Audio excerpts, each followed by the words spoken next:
Hello po sa inyong lahat mga ka-crypto. Ako po si Pinoy Crypto Trader at sa video na ito ay atin pong pag-uusapan ang tungkol dito kay XRP, kung saan ang sabi po rito ay top analyst gives condition for XRP to rally 93%.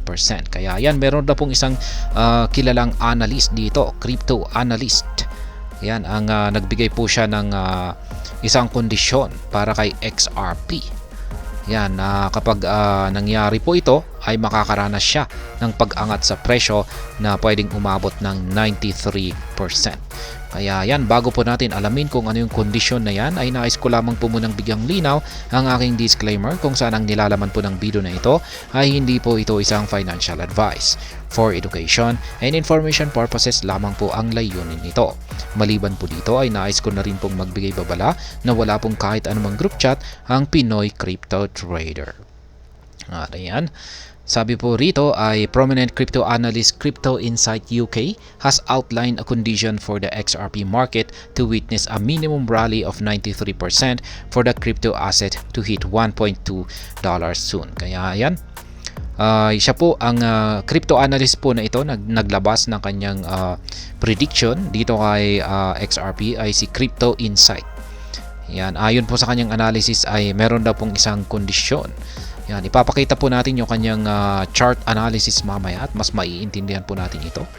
At ayan, kapag na-meet daw po ang kondisyon na ito ay makakaranas daw po ng isang minimum rally itong si XRP na 93%. At yan po ay kapag nangyari po ito ay makakamit ni XRP ang presyong $1.2.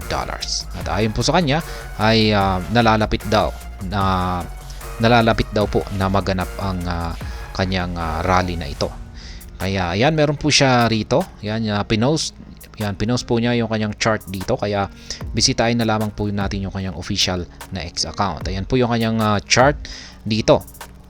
At sabi niya rito ay ang inaabangan daw po natin dito ay ang magkaroon ng isang daily candlestick na magsasara dito sa ibabaw po ng resistance line na 0.75.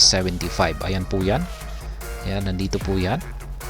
0.75. Ito po yung kanyang nagsisilbing resistance line. At ito naman po sa ibaba ay support zone po ito. Yan, kapag ganito po, support zone, resistance zone na rin po dito. Ngayon, kung pag nagsara po yung candlestick, daily candlestick natin, at nagsara po sa ibabaw ng resistance zone natin na ito, ay yan daw po yung kondisyon or yan daw po yung ating hinahanap o inaabangan na signal. Yan, dito sa chart ni XRP. At kung pag nangyari daw po ay dito raw po aangat ang market price ni XRP patungo po rito sa minimum price target dito na kanyang sinet na nasa $1.2.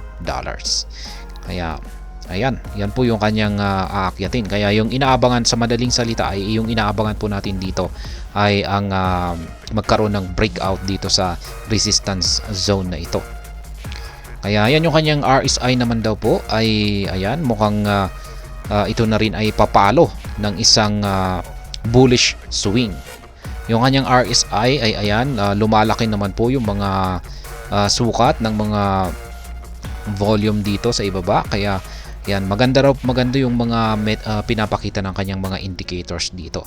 Kaya yung inaabangan na lamang daw po natin dito ay yung pagkabasag ng resistance zone niya rito. Yan, at kung pagtang nangyari yan po ulit ay yan, magagawa niyang akyatin ang minimum price target dito na $1.2. At ayan, hanggang dito na lamang po tayo sa video na ito. Sana po ay inyong nagustuhan ang aking paliwanag dito. Kung inyo po itong nagustuhan, pakiclick lamang po ang like button nito. Para naman po sa mga bago lamang dito, kayo po ay aking inaanyayahan para mag-subscribe. Pakiclick na rin po ang bell icon nito dahil ito po ang siya magsisilbing notification nito sa mga bago kong videos na akin pong ina-upload sa aking YouTube channel na ito. Marami pong salamat sa panonood. Ingat po tayo lagi at God bless po sa ating lahat.